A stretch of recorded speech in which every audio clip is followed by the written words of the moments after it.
الشريعة منه سبحانه، فقال كنتم أنتم لا غيركم كنتم خير أمة أخرجت للناس.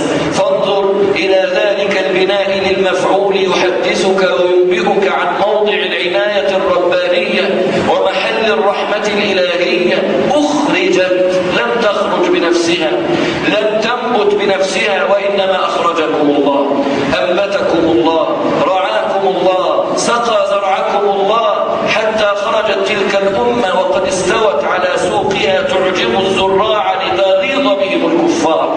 هذا الاجتماع بين الأبدان، بين تلك السلة الفاضلة التي يقف كل واحد منهم على ثغر من ثغور الدين وفقهم الله لنصرة شريعة رب العالمين. إن هذا لمما يفرح قلوب أهل الدين والإيمان.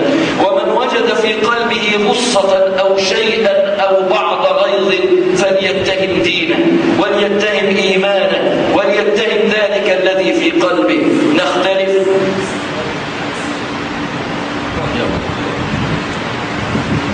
صليتم على النبي صلى الله عليه وسلم، نختلف، ولكن ليكن اختلافنا كعربات القطار الواحد، كل منا يسكن في عربة، فلتفعل في عربتك ما شئت طالما أن ذلك في المسموح المقبول من شريعة الله تعالى، فيما أعمل الله العقول فيه من شريعة الله تعالى. لكن لتكن العربات موصولة، لتكن العربات يجر بعضها بعضا على تلك الطريق، هنالك تكون المحصلة، يكون الأثر، نقطف الثمر، هنالك تحصل النتيجة، هنالك تقر عيون أهل الدين، هنالك يرتاح لذلك قلوب المتدينين ولو بغيظ الكافرين. قل موتوا بغيظكم إنا نعلنها من مساجد الله ومن بيوت الله كما جمعنا الله تعالى في تلك المساجد، فإننا نأمل أن يجمعنا الله عز وجل في كل الأرض.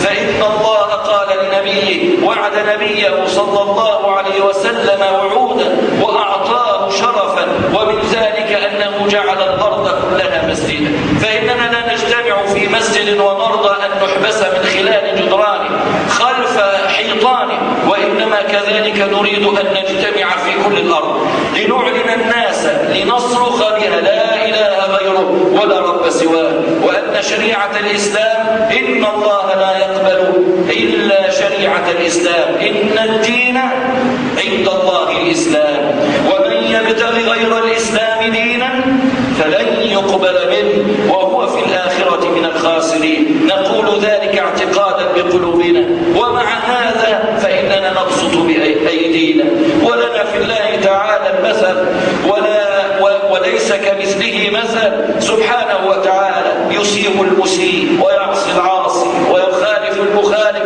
ثم إذا به وهو الرحمن الرحيم يبسط يده بالنهار ليتوب مسيء الليل، ويبسط يده بالليل ليتوب مسيء النهار. فإننا كذلك نبسط أيدينا لمخالفين شرع رب العالمين، نبسط أيدينا إلى الهدى ائتنا، هلموا إلينا، والله ما نريد إلا الرحمة بكم، والله ما نريد إلا الخير لكم، والله ما نريد إلا تطبيق رحمة الله علينا وعليكم، ونحن خدامكم لو طبقتم شرع ربكم، نحن عمال عندكم إن أقمتم سنة نبيكم صلى الله عليه وسلم. لا نريد كرسيا ولا جاها ولا في الدنيا علوا ولا فسادا، بل نرجو من الله أن يورثنا الجنان وأن يجعلكم كذلك معنا في رحمة الرحمن.